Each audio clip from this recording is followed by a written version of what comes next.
Stand clear of the closing doors, please.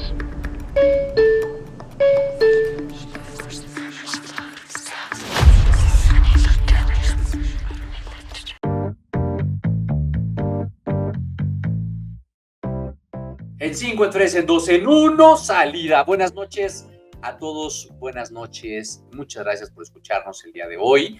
Queremos decirles que estamos muy contentos. Este es nuestro quinto episodio de Voces en las Sombras. Les agradecemos su presencia, gracias a la producción, gracias a nuestros patrocinadores y gracias a quienes nos hospedan en este espacio. Mi querido analista, ¿cómo estás? ¿Cómo está el sur de la ciudad? Hola, querida Sombra, ¿cómo estás? Esto está horrible, hecho un caos. Como puedes ver, el sur, el norte, el oriente, el poniente, el país entero está hecho un caos por esto de las lluvias. Agradecemos las lluvias, pero bueno, ¿qué vamos a hacer? Aquí estamos, damos las gracias que ya podemos iniciar nuestra grabación. Así que saludos a todos, queridos amigos. Saludos a todos. Y hoy tenemos tantas cosas que platicar, tantas cosas que platicar. Bueno, los últimos podcasts hemos hablado de la reforma al Poder Judicial y antes de empezar de lleno con el tema del día de hoy, que es el tema del empleo, yo quiero traer a la mesa una cosa muy importante en la Ciudad de México, que es la Consejería Jurídica y de Servicios Legales del Gobierno de la Ciudad de México. Este organismo tan importante, encargado de dar seguimiento a todos los servicios legales, encargado de controlar al registro civil de la Ciudad de México y de asesorar a los temas legislativos en el Congreso local, de llevar la Dirección General de Registro Público de la Propiedad del Comercio, de la Dirección General de Regularización Territorial, de la Dirección Ejecutiva de Justicia Cívica, que es algo tan importante. Y ustedes dirán, y mi querido analista dirá, ¿y esos qué tienen que ver si eso no está en el guión del día de hoy? Efectivamente no estaba en el guión del día de hoy, pero no puedo ser omiso a una cosa que está ocurriendo en esta área. Fíjense que me enteré que la Dirección Ejecutiva de Justicia Cívica a cargo del licenciado Víctor Rubén Montalvo Rojas, recién llegado, ubicados allá en la calle de Xocongo 131, piso 1, Colonia Tránsito, en la alcaldía de Cuauhtémoc, pues ahora nos enteramos que están aplicando descuentos a diestra y siniestra a los trabajadores de la Dirección Ejecutiva de Justicia Cívica. Y usted me dirá, ¿quiénes son esos trabajadores de la Dirección de Justicia Cívica? Bueno, pues nada más y nada menos que la gente que trabaja en los juzgados cívicos de esta ciudad. Mi querido analista, ¿tú sabes qué es un juzgado cívico? ¿Sabes si forma eso parte del Poder Judicial de la Federación sujeta a la potencial reforma? La verdad es que desconozco del tema. Necesitamos a M que nos Bueno, aclare. pues déjame compartirte e ilustrarte. La Dirección General de Justicia Cívica, la Dirección Ejecutiva de Justicia Cívica es la que regula a los juzgados cívicos. Los juzgados cívicos son estos espacios donde cuando lo agarran chupando en la calle, me refiero a tomándose unos alcoholes, pues entonces ahí se lo llevan con el juez cívico.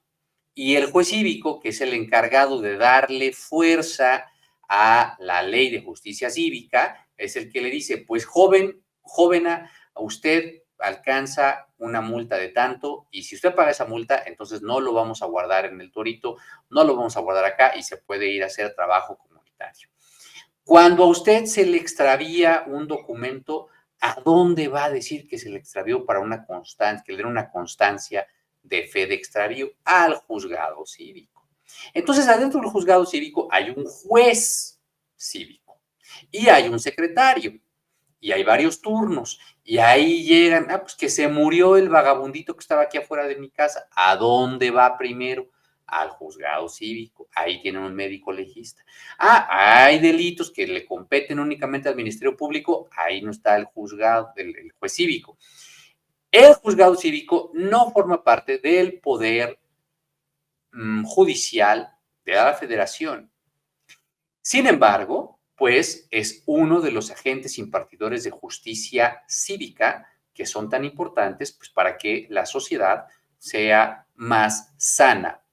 Sin embargo, la nota del día de hoy es que en esta Dirección de Justicia Cívica, pues nos enteramos que se empezaron a descontar o les empezaron a descontar a los trabajadores de los juzgados cívicos aproximadamente 4 días de sus empleos. Haga de cuenta que usted le llega su quincena normal de por ahí del 15 de junio y usted se entera pues que les viene un descuento por ahí de 4 días que corresponde pues como a 1,800 o 2,300 pesos dependiendo de lo que cada juzgado paga, pero sin ninguna explicación. Y entonces, de la nada, Sombra, eso no pasa en este país. ¿cómo chinitos? No, de veras que te prometo que sí. Es más, mira, te lo voy a compartir en este momento para que tú lo puedas leer y lo puedas compartir con todos los demás. Entonces yo estoy en la indignación más absoluta. Descuentos arbitrarios y salarios retrasados encienden furia en la Consejería Jurídica de la Ciudad de México.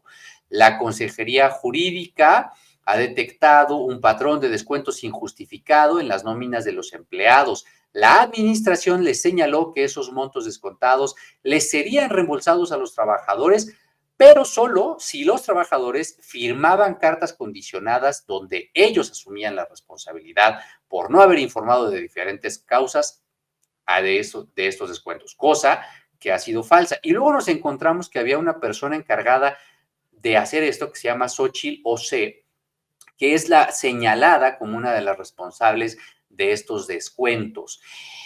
¿Y qué creen? Los altos mandos han guardado silencio. Así que pues nos llama poderosamente la atención esto que está ocurriendo en la Consejería Jurídica de la Ciudad de México. Pero eso pasa en la Ciudad de México. ¿No se había acabado la corrupción, Sombra? ¿No era algo que ya hemos erradicado? No, bueno, seguramente es chisme, ¿eh? Seguramente es chisme. Seguramente no está probado nada. Seguramente no está probado nada. Puro chisme ha de ser.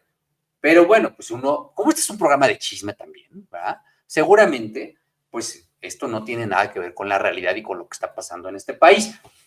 Una de esas cosas que está pasando en este país, mi querido analista, que me encantó ver el día de hoy, es la portada del Economista, donde nos dice que la venta de autos chinos en México se desaceleró en el primer semestre de este año. Y entonces, pues esto nos lleva a hablar de los autos chinos, ¿no? De los autos chinos que llegaron a México por ahí de 2017-18, que veíamos algunas marcas ahí muy poco conocidas, pero que cada vez han estado tomando más relevancia en México y que habían alcanzado a la última contabilidad de este 2024 el volumen de 139,313 unidades. ¿Usted se imagina qué es eso? Crecieron de manera brutal en el 22, 23 y 24. Sin embargo, la curva de crecimiento ha comenzado a desacelerarse. Esto de acuerdo con la investigación que el periódico El Economista, un periódico tan serio que tanto queremos, amigos nuestros. Saludos a nuestros amigos del Economista y que nos comparten el día de hoy, lo cual me lleva a pensar en lo siguiente. ¿Es lo mismo comprar un coche, no sé, pues mexicano, ensamblado en Estados Unidos, que comprar un coche chino? Mi querido analista, ¿qué tienes que decir al respecto? Bueno, querida Sombra, pues han notado cómo las marcas de autos chinos están tomando el control del mercado en México. Sí, así como lo oyen, ¿no? En nuestro país hay actualmente más de 79 marcas de autos y 39 de motocicletas, por cierto, que también son vehículos.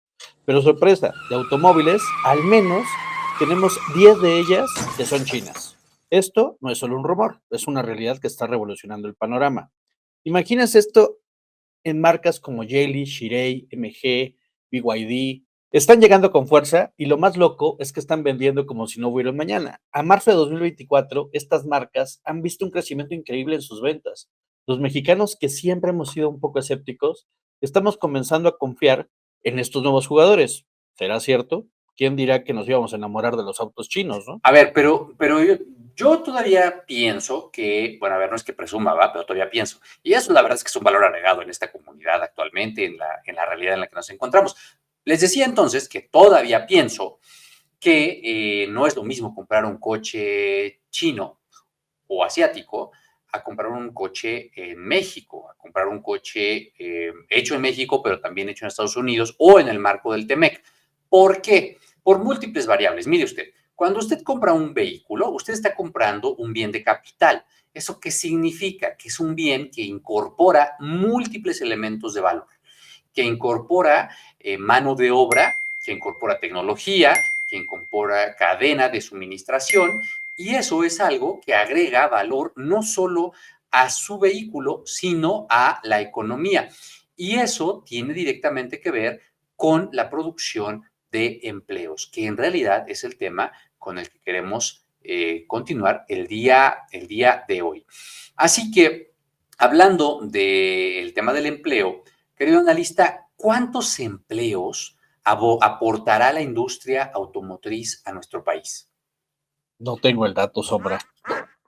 No lo estoy viendo, perdóname. Más de 900,000 empleos aporta nuestro sector automotriz a el empleo en México. Entonces, señor, cuando usted esté comprando un vehículo, por favor reflexione en torno a su decisión de compra, porque el dinero que usted está metiendo ahí puede también ser un dinero que está generando empleo para alguien en este país. Y alguien más de otro lado me podrá decir, bueno, pero pues el mismo dinero va a generar empleo para otro mexicano que posiblemente está en este mismo país, en la propia cadena de suministros. Y tiene usted toda la razón, pero yo no voy a dejar de empujar, pues por aquello que se produce en México, porque yo sigo creyendo que lo que está hecho en México puede estar bien hecho. Será cuestión de tiempo de que podamos identificar si los servicios de postventa, la garantía que ofrecen estas nuevas marcas, que cada vez es más agresiva. Hoy tenemos marcas como Jabal, que te ofrece garantía de 7 años, como MG, que ahora está ampliando su garantía también, pues porque la competencia en el sector automotriz en México se está convirtiendo en una cuestión desencarnizada, más bien encarnizada. Muy bien, querido analista, vamos ahora a hablar del empleo puntualmente, ¿no? ¿Qué cosa es el empleo? ¿Qué se entiende por empleo? ¿Cuáles son los indicadores más importantes del empleo? Bueno, Sombra, después de que me estás dando una paliza el día de hoy, no vamos a fallar en esta ocasión. El empleo, antes de hablar del empleo, me gustaría hablar de qué es el trabajo y diferenciar entre el trabajo y el empleo. Resulta que trabajo es un concepto muy amplio. No es solo lo que hacemos para ganar dinero. No, no, no. Es cualquier cosa que hacemos, ya sea con las manos o con la mente, para producir algo. Ya sea un bien o un servicio, desde el trabajo doméstico que hacemos en casa hasta esas horas de voluntariado que muchos hacen como por amor al arte. Todo cuenta. Y lo increíble es que no siempre hay contrato de por medio. Así que si alguna vez te has preguntado si tu labor en la comunidad cuenta, la respuesta es sí. Ahora hablemos del empleo, que es otra cosa mariposa. Aquí la cosa se pone seria. El empleo es esa relación formal entre un trabajador y un jefe, donde el trabajador hace su chamba a cambio de un sueldo. Y ojo, que esto no solo es un apretón de manos, hay un contrato que dice exactamente qué se espera de cada uno, derechos y obligaciones al por mayor. Ahora, el empleo puede ser formal o informal, es decir, puede tener o no tener contrato. En resumen, el empleo básicamente va a estar siempre regulado por un contrato laboral y por las leyes laborales, y puede ser informal o informal. Así que la próxima vez que hables de esto, pues ya vas a tener una idea de qué es. ¿Cómo se mide el empleo? Hay diversos indicadores. Primero, tenemos que conocer lo que es la población económicamente activa, la población no económicamente activa, la tasa de desempleo. ¿Tú qué nos puedes comentar, querida Sombra? Bueno, a ver, estos son indicadores súper importantes y que vamos a tratar de simplificar. A mí me gustaría comenzar por un indicador que todo el mundo ha escuchado en su vida, ¿no? La PEA, la población económicamente activa. De acuerdo con el Banco de México, con Banjico, este indicador se integra por las personas de 15 y más años de edad que tuvieron o tienen un vínculo con la actividad económica o que lo buscaron y que no lo han encontrado, pero que están activos, ¿no? Que están buscando trabajo. El volumen de esta población pues, es aproximadamente para México de 60 millones de personas. Recordemos que vivimos en un país de 125, poco más, millones de personas. Y entonces, bueno, pues esta es una cantidad muy importante. Es la gente que tiene 15 años y más, que está en capacidad laboral y que está buscando ocuparse. Y esto al mismo tiempo, pues me refiere a su concepto opuesto, que es la PNEA, que es la población no económicamente activa. Es decir, aquella población que no trabaja, que no tiene empleo o que no buscó y que no está buscando activamente empleo por considerar que no tenga oportunidad para ello, pero que pues tiene interés, algún interés en trabajar. Entonces, es importante observar que este otro concepto, la población no económicamente activa, pues agremia en México pues aproximadamente 40 millones de personas. Entonces ahí van 40 más 60, ahí están nuestros 100 millones y los otros 25 que pueden ser menores de esa edad, que están en un rango distinto de la catalogación demográfica. Y aquí me gustaría mucho, analista, que nos cuentes un poquito de qué pasa con esos 40 millones de personas que no forman parte de la población económicamente activa.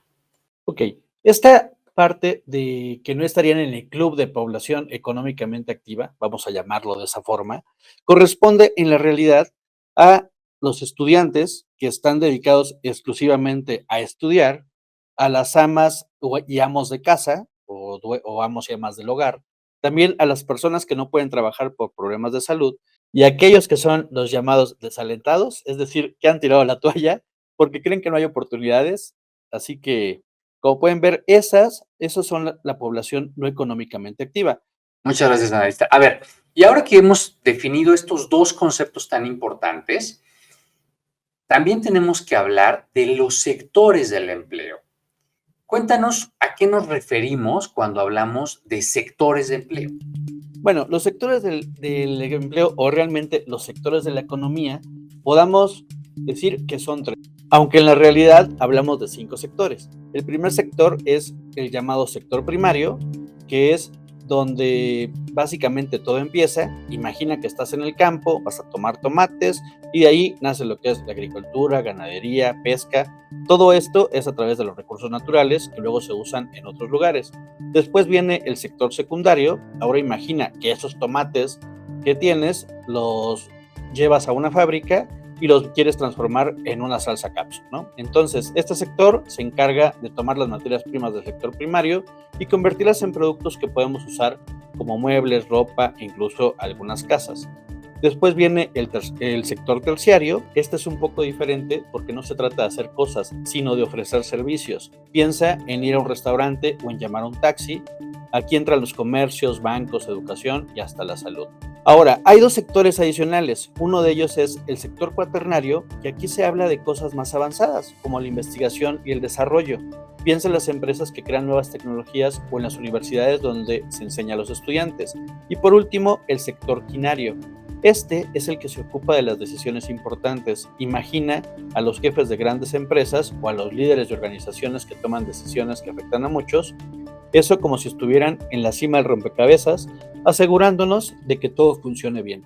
¿Cómo ven? Pues ahí me parece impresionante la cantidad de sectores que existen en los cuales las personas se pueden emplear.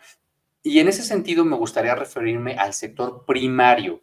Fíjense que el día de hoy, nuevamente, el economista nos señala cómo el sector primario ha sido golpeado debido a la inseguridad y a las políticas públicas que impactan en las exportaciones agrícolas.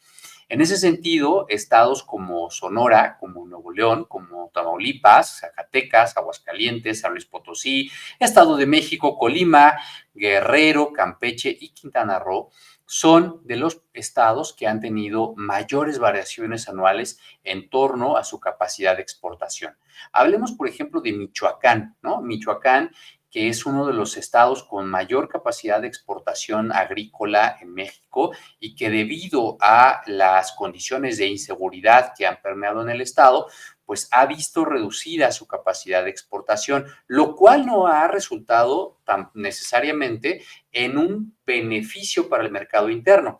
Si te acuerdas, analista, cuando tomábamos algunas clases de macroeconomía, bueno, digo, no vamos a decir de qué año, porque entonces van a empezar a sacar números nuestros radioescuchas, pero nos decían que aquella mercancía, bueno, no mercancía, aquellos pues resultados del sector primario que no se posicionaban en el mercado internacional solían colocarse en el mercado interno y que esto a su vez redundaba en mejores precios para el mercado interno, ¿no? El día de hoy, pues yo no sé si usted ha ido al mercado y ha visto que el chayote sigue carísimo, que está en 50 pesos, o ha visto que el cilantro sigue carísimo, que el aguacate sigue en 70 pesos, en 90 pesos el kilo, que la cebolla no baja de 40. Estamos hablando de que las condiciones de exportación que no están atendiendo la demanda internacional, tampoco están resultando en mejores condiciones para el mercado interno y para el consumidor final, es decir, usted, ama de casa, que sale al mercado y que usted ve cómo de caro está todo el día de hoy. ¿O qué opinas al respecto, analista? La verdad es que es algo cierto. Lamentablemente, estos cambios en los precios, generalmente nosotros los vemos a través de la inflación y todo el mundo se preguntará que la inflación que reportan los gobiernos no es la misma que está en nuestros bolsillos, ¿no? Porque justamente en enero podemos comprar la zanahoria a 10 pesos y el día de hoy la zanahoria cuesta 25 pesos el kilo.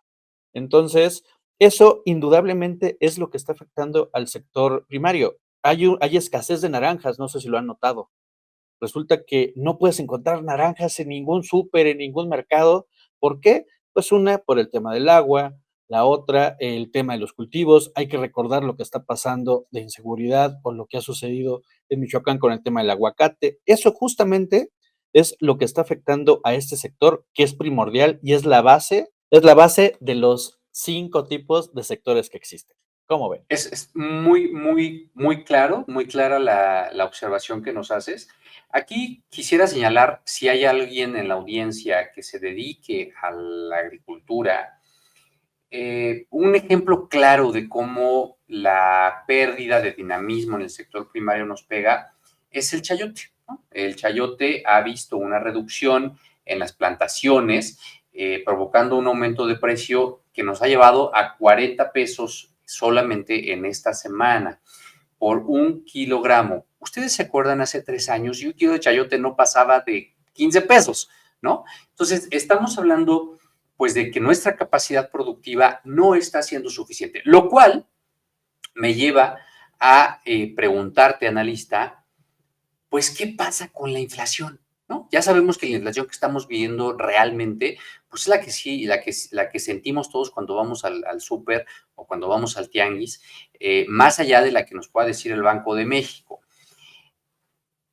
Y mi pregunta es, ¿por qué no somos capaces de producir los volúmenes que necesitamos en el sector primario, lo cual atraviesa por el tema del empleo, si tenemos tanto espacio para cultivar? ¿Qué nos está fallando? Bueno, la pregunta es muy profunda, Son. No necesariamente es que no estemos cultivando, sino que realmente los programas que activan el campo no se están llevando bien, pero no es de ahorita, es desde hace muchos años en México. Tenemos el campo olvidado, hemos dado dinero donde lamentablemente nuestros paisanos pues lo ocupan para otro tipo de cosas. Es bien sabido que aquellos programas que recibían los campesinos para incrementar la producción agrícola, los usaban para irse al otro lado, ¿no? Entonces, eso es parte de lo que estamos viviendo. También el tema de la escasez del agua que estamos sufriendo. Entonces, todo este tipo de cuestiones es lo que están impidiendo que el campo realmente produzca, a diferencia de otros países. Hay que pensar el caso de China. China, su principal dinamismo está en el sector agrícola, ¿no? Entonces, ellos pues difícilmente van a carecer de alimento a pesar de que su población es inmensa. En México tenemos todo lo contrario. Si revisamos la balanza comercial en cuestiones de maíz, de otro tipo de productos, pues lamentablemente México no produce lo que necesita. Y eso es lo que nos hace dependientes de otros países. Ese es el problema, Sombra. A ver, tú pusiste en la mesa dos cosas fundamentales. Nuestra falta de productividad, nuestra falta de operativización de los programas de estímulo, programas públicos de estímulo al campo. Y entonces yo aquí tengo que señalar que tenemos varios institutos o instituciones financieras que están diseñadas para estimular la producción del campo. Una de ellas era Financiera Rural y alguien me va a decir, sí, pero la extinguimos porque no recuperaba cartera vencida. Bueno, pues porque lo que necesitaba era modificarse para que recuperara cartera vencida, no desaparecerla. Pero bueno, ya, la desaparecimos, ¿no? Vamos a crear algo nuevo. Y entonces, hoy, si usted quiere abrir un sembradío de chayotes, pues necesita usted un seguro porque porque es muy posible que haya o mucha agua o poca agua. ¿Pero qué cree? Pues que alguien que le asegure la tierra es un problemón porque hay un grado de incertidumbre altísimo. Para eso existe el Estado, para generar condiciones controladas de certidumbre que le permitan a usted, inversionista en el sector primario, animarse a cultivar chayote. Entonces, bueno, ahí yo se lo dejo a la reflexión. El Senado de la República ha sido el espacio en el que el sector primario, actores relevantes del sector primario, se han manifestado para indicar la urgencia de voltear a ver al campo en México. Vamos a ver si ahora, a vísperas de iniciar el nuevo sexenio, esta demanda se atiende. Y el segundo punto que pusiste en la mesa, querido analista, fue la participación de China y sus sectores más dinámicos. Y en ese sentido, a mí me gustaría traer a la mesa ahora cómo la esperanza de vida en el país asiático ha aumentado, lo que significa, pues, para los chinos, pues, una gran noticia, los felicitamos, nos da mucho gusto que ahora estén llegando a una esperanza de vida de 78 años, cuando venían de una esperanza de vida de 44 años en 1960. Pero esto presenta nuevos retos para la administración pública china. ¿Por qué? Pues porque ahora tenemos, bueno, ellos tienen, ¿verdad? No es como que digamos tenemos, porque no es porque esté hablando yo de los chinos que están en México, en el centro histórico, sino más bien pues porque ellos allá en su propio centro pues tienen un volumen de 400 millones de chinos proyectados para 2035 con más de 60 años. El día de hoy tienen 280 millones de chinos. Imagínese usted que todo el país, que toda la gente que usted conoce a la redonda, los que van en el metro, los que están en el camión, los que se encuentran en la pollería, en la tortillería, tengan más de 60 años. Bueno, pues eso es lo que pasa en China. Entonces, una población que envejece o que se hace más longeva presenta nuevas dificultades y nuevos retos para el empleo, con lo cual el gobierno chino ha manifestado que va a ampliar la edad de jubilación también allá. O sea, que esto que está pasando en México muy posiblemente va a recrudecerse en tanto que nuestra población, la población ahora mexicana, tenga nuevas expectativas de vida y entonces pues también tendremos que luchar con la sostenibilidad del sistema de pensiones. Así que, bueno, querido analista, antes de continuar con esto, yo sé que tú tenías o tienes muy desarrollado el tema del bono poblacional en México. Cuéntanos, ¿qué es esto del bono poblacional? ¿Ya se nos fue? ¿Todavía no se nos va? ¿Dónde lo puede uno ir a recoger? ¿Dónde me inscribo para que me lo den? Cuéntame. Bueno, Sombra, el bono poblacional sucede cuando hay más personas en edad de trabajar entre 15 y 64 años que niños y ancianos. Eso es lo que llamaríamos el bono poblacional, que es el caso que actualmente todavía tiene México. Ya vamos disminuyendo ese bono poblacional, pero ahí vamos, ¿no? Entonces, a veces decimos, papitos, échenle ganitas con los niños porque nos están faltando. Recuerden cómo eran los 80s, ¿no? Pero bueno, Para esto se deben de incentivar políticas laborales y educativas, con lo que nos va a traer un impulso económico. Hay algunas políticas que ha desarrollado el gobierno actual, como Jóvenes Construyendo el Futuro. En mi particular punto de vista, no creo que sea la solución, pero hay que echarle ganitas, hay que pensar en políticas que ataquen lo que es la educación y capacitación, la promoción del empleo, políticas que tengan que ver con los temas de salud, es decir, asegurar el acceso a servicios de salud en calidad de la mejora productiva, en igualdad de género, fomentar la participación de las mujeres en el mercado laboral, eso es esencial. En el desarrollo regional hay que equilibrar el desarrollo entre áreas urbanas y rurales, invertir en infraestructura en regiones menos desarrolladas nos va a traer seguramente inversiones y nos va a generar empleo. También en innovación tecnológica, que es invertir en investigación y desarrollo, es fundamental para poder impulsar dicha innovación, ¿no? Y prepararnos a esta fuerza laboral para el futuro digital. Y políticas de inclusión social, donde es importante incluir a jóvenes en riesgo y grupos vulnerables en el mercado laboral con programas específicos de apoyo. Eso es lo que podríamos estar haciendo para aprovechar este bono poblacional y que al rato no nos den la torre el tener menos gente trabajando, ¿no? Bueno, pues eso es lo que esperamos en realidad todos. Esperamos que desde el Estado se establezcan políticas públicas claras para aprovechar la calidad demográfica nacional. Y en ese sentido, también nuevamente a 2 minutos de tener uno de los cambios en el Estado, en la construcción de la administración pública federal más importantes, a mí me gustaría mucho comentarle a nuestro auditorio que estamos a vísperas de conocer el presupuesto del paquete económico 2025, ¿no? El paquete económico y presupuesto 2025 que incluirá los criterios generales de política económica, la iniciativa de ley de ingresos de la Federación, el proyecto de presupuesto de egresos de la Federación, la ley de ingresos de la Federación y el presupuesto y al final el plan anual de financiamiento.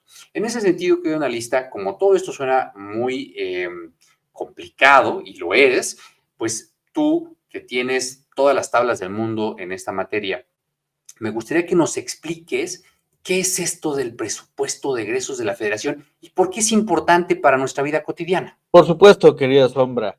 Pues el PEF es básicamente el documento de política pública más importante en nuestro país. Este lo elabora la Secretaría de Hacienda y Crédito Público y reúne todos los gastos que va a generar el gobierno, cómo se va a repartir ese dinero en las entidades, en las diferentes secretarías, en las diferentes áreas, en lo que va para educación, salud, digamos, el poder judicial, el poder legislativo. Todo esto es lo que reúne el PEF y ese debe de estar o debe de ser entregado al Ejecutivo a más tardar el 8 de septiembre de cada año. Entonces, ahorita todas las entidades gubernamentales están trabajando a marchas forzadas para generar lo que se conoce como anteproyecto de presupuesto. Este anteproyecto se entrega el 8 de septiembre y el cual debe estar aprobado para finales de noviembre. ¿Cómo ves? Muy bien. A ver, y al día de hoy ya tenemos publicado en la página de la Secretaría de Hacienda y Crédito Público los antecriterios, los precriterios de este paquete económico. Esto es algo que usted puede consultar, es un documento que debería usted de consultar de manera regular cada año para que sepa hacia dónde se está yendo su dinero que se recaba a través de los impuestos. Y esto es lo que quiero comentarles, ¿no? La existencia de los precriterios 2025 que se encuentran en el documento relativo al cumplimiento de las disposiciones contenidas en el artículo 42, fracción primera de la Ley Federal de Presupuesto y Responsabilidad Hacendaria, tomo aire, de la Secretaría de Hacienda, en su página 40 y 41, nos señala cuáles van a ser las dependencias que van a tener mayor participación presupuestal. Y entonces aquí es algo que yo le quiero dejar, pues para que usted se lo saboree y para que usted observe cuál va a ser la política económica que vamos a tener. Y en ese sentido, las entidades que más presupuesto van a tener, pues primeramente la Defensa Nacional en el ramo 7, con más de 44.900 millones de pesos. Eso lo puede ver usted en la página 41 del documento que estoy citando. Porque, bueno, claramente sabemos que en este país la seguridad nacional es una necesidad y además es un mecanismo de conservación de la secrecía. Por supuesto, la Secretaría de Agricultura y Desarrollo Rural pues tendrá más participación a partir de un programa que se llama Producción para el Bienestar, a través de la garantización de productos alimentarios básicos y la compra de fertilizantes. Yo nomás ahí les voy a recordar que tenemos una cosa que se llama Segalmex, muy bonito, ¿no? Entonces ahí eso podemos hablar en otro programa, que no va a ser objeto del día de hoy. Y bueno, pues no nos interesa mucho hablar de infraestructura, comunicaciones y transportes, que es una de las secretarías más castigada. Tampoco nos interesa mucho invertir en economía, que es igualmente una de las secretarías más castigadas. Y bueno, pues yo pensaba que la parte de la educación nos interesa muy mucho. Y ahí quiero comentarles, a ver qué te asombra. Cuéntame. No, justamente, te dejo que termines tu presentación y lo que quisiera agregar es justo sobre el tema de educación, querida Sonia. Bueno, pues a ver, vamos a hablar de educación. Usted pensaría que es importante ampliar los servicios universitarios, ¿verdad? Claramente.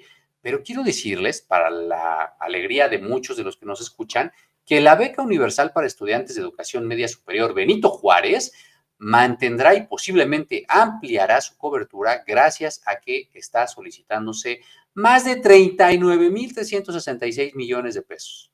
Eso, muchachos, eso si ustedes lo comparan con lo que trae en proyección la defensa, pues defensa trae 44.900 y la beca 39.000. Pero no solo eso, el programa de becas de educación básica para el bienestar, educación básica, 49.800 millones y se están pidiendo 51.000. Después tenemos otro programa que se llama La Escuela es Nuestra, que trae una proyección de 28.000 millones de pesos. Y luego vamos a hablar de salud, en donde se pretende invertir 48.964 millones de pesos. Seguramente tendremos un sistema mucho más eficiente que el que pues hemos visto hasta el momento. Y después en el rubro trabajo y previsión social, existe el programa todavía Jóvenes Construyendo el Futuro, con un presupuesto estimado de más de 24.000 millones de pesos. ¿Qué les parece? Pues ahora estamos apostando por las becas, por los programas de desarrollo social. Los programas de vacunación pues siguen exactamente como los teníamos anteriormente, en 14 millones de pesos. En fin, tenemos varias áreas en donde yo tengo muchas preguntas. Pero esto es solamente el primer documento que se ha liberado. Vamos a esperar a que se integren el resto para que sepamos con pesos y centavos a dónde se va su dinero. Analista. Ahora sí, como decía la sombra, justo los precriterios generales de política económica que se presentan cada año entre marzo y abril, para que ustedes, audiencia, estén siempre atentos, van a definir lo que es o cómo vislumbran que cerrará la economía en 2024 y cómo se espera para 2025, ¿no? Entonces, otro dato importante es, recordemos el tema del PIB, lo que es el Producto Interno Bruto. El Producto Interno Bruto se estima para este año en 1.730 billones de dólares, o sea, un chorro de lana. Pero lo importante aquí es, de lo que les estaba hablando la sombra, es cuánto estamos gastando en educación. Si bien les dio algunas cifras, en la realidad lo que importa es qué porcentaje del PIB se gasta en educación o se gastará en educación en los siguientes años. Y todo el mundo pensaríamos que en un gobierno donde se está creando una Secretaría de Cultura, donde se está jugando o lo presidirá una científica, pues que la educación es un tema más importante. Pero resulta que la meta de los próximos 6 años es mantener este porcentaje de educación en el PIB en el 3%, lo cual no tiene lógica. Eso es lo que piensan mantener. 3% cuando hay otros rubros, como el caso de programas sociales, de estas becas que les hablaba la sombra, que estarán entre el 22 y el 30% de ese PIB. Imagínense, es un tema realmente espeluznante, ¿no? Pero ahí se los dejamos en el tintero, investíguenle, chéquenle. Nosotros seguramente en siguientes programas estaremos dando más información al respecto. Muchas gracias, Sombra, por la participación. Espero que sigamos más adelante. Es correcto. Este tema que acabas de poner nuevamente en el tintero es súper importante. Sí hay un porcentaje por ley del presupuesto de egresos de la Federación que se debe destinar a educación. Eso se los vamos a decir el próximo programa para no errar con el porcentaje. Y no se ha cumplido durante los últimos más de 15 años. Entonces tenemos una deuda con la educación en el país. Pero bueno, esto lo vamos a platicar en los próximos programas. Al día de hoy vamos a dejarlo hasta acá. Les agradecemos el favor de su atención. Les agradecemos que nos hayan acompañado durante estos minutos. Si va usted a su casa, si va usted de su casa a su trabajo, si va usted a la escuela, a la oficina, no tenga usted esa pomada que está pensando. Ténganos usted en su mente y en su corazón. Nos vemos la próxima semana, nos escuchamos la próxima semana, traemos un invitado de lujo la próxima semana. Hasta la próxima, amigos. ¡Adiós!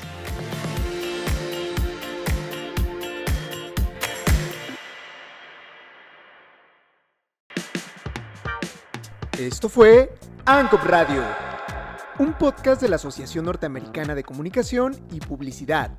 Síguenos para más contenido. No olvides compartirnos en tus redes sociales. Esto fue todo por hoy. Hasta la próxima.